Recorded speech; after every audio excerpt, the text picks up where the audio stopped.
Hello beautiful people, how's everyone? Another place for us to visit, the biosphere.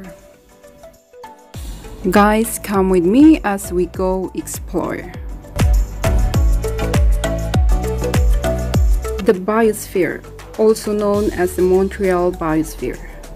It is a museum dedicated to the environment in Montreal, Quebec, Canada.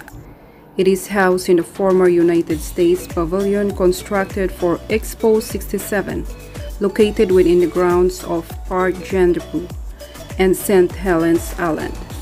The museum geodetic dome was designed by Buckminster Fuller.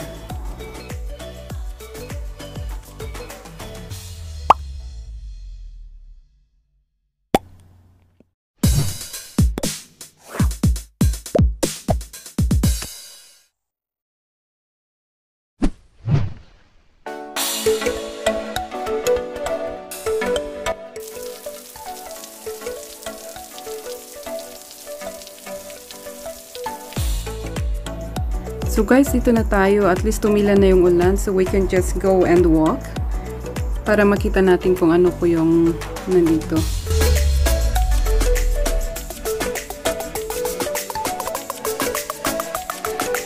Naka-forecast ngayon na ulan, pero we wanted to see this place. So come, let's go!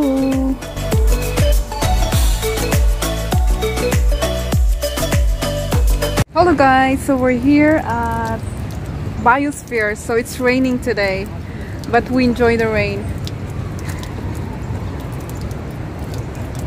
It's nice in here. Let me take out my mask. See?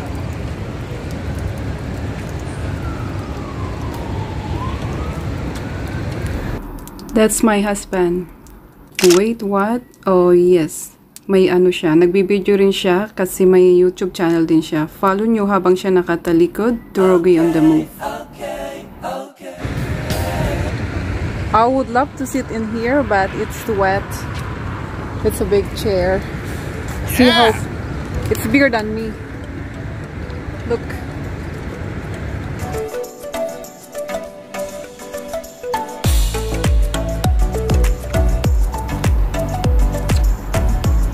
Okay, let's hold this one. Ah, nylon na tali siya. Pero ewan ko lang kung anong ibig sabihin nito. Biosphere is an iconic architectural landmark of Montreal since Expo 67. The Biosphere became a museum dedicated to the environment in 1995 and joined the Montreal Space for Life Museum Complex in April 2021. Like other Space for Life institutions, the Biosphere mission is to bring people closer to nature and encourage action and citizen participation in favor of socio-ecological transition.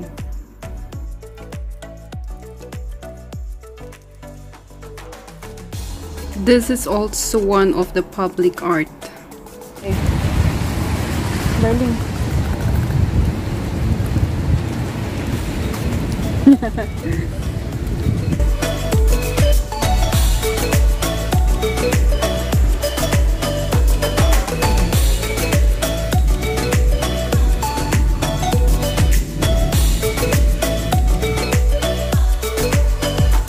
We're walking towards the river. Tingnan din natin kung anong meron doon. It's still raining but I still like it. I'm enjoying actually. So let's go guys.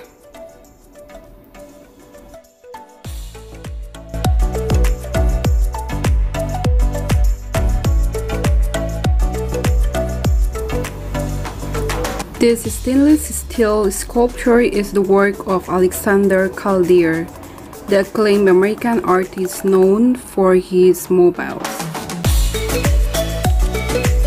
So let's just go walk in here. So yung monument na nakikita nyo kanina is ano yon, gawa ni Alexander Calder noong 1962 and 1976 noong Expo 67. So dito rin sa opposite side, dito nakikita nyo rin yung old port. So let me show you, saglit lang po. And yung river na to, it's yung St. Lawrence River. Saglit. Ayun.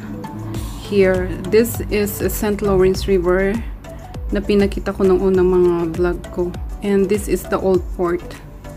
Yan yung Ferris wheel.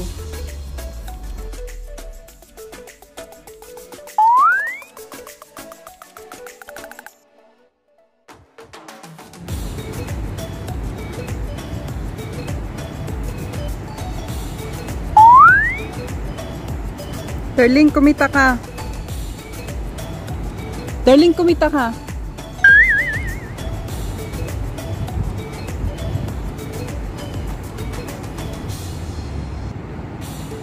Sabi ko, tingin ka lang. Pero kung lalapit ka, akin ka.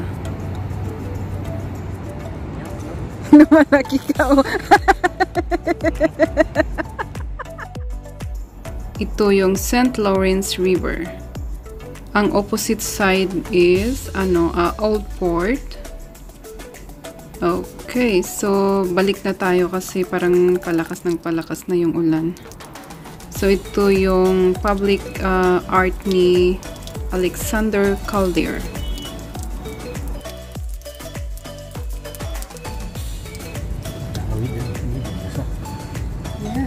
Hindi matarangkaso mga panadang pubi. Dali kita uli. Wait lang. Hindi na natin.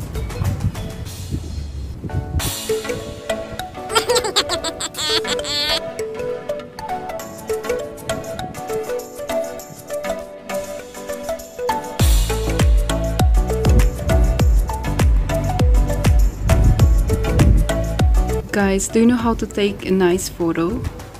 Tignan nyo yung ginagawa niya. Ganyan exactly kung paano gumawa ng photo. Shh.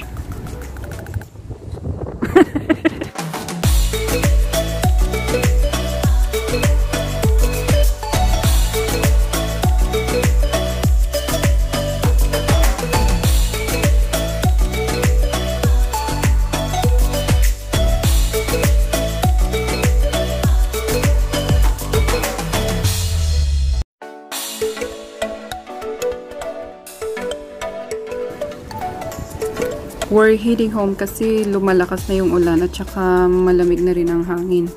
So thank you guys for watching and see you po sa next na video natin. Hindi pa natin napasyal lahat ang buong genre po, but we have to come back soon out of 29 na places na pwede pa nating pasyalan. So see you po pag okay na yung weather natin. Thank you po sa subaybay sa amin and God bless you po. Thank you for watching. See you again. Bye.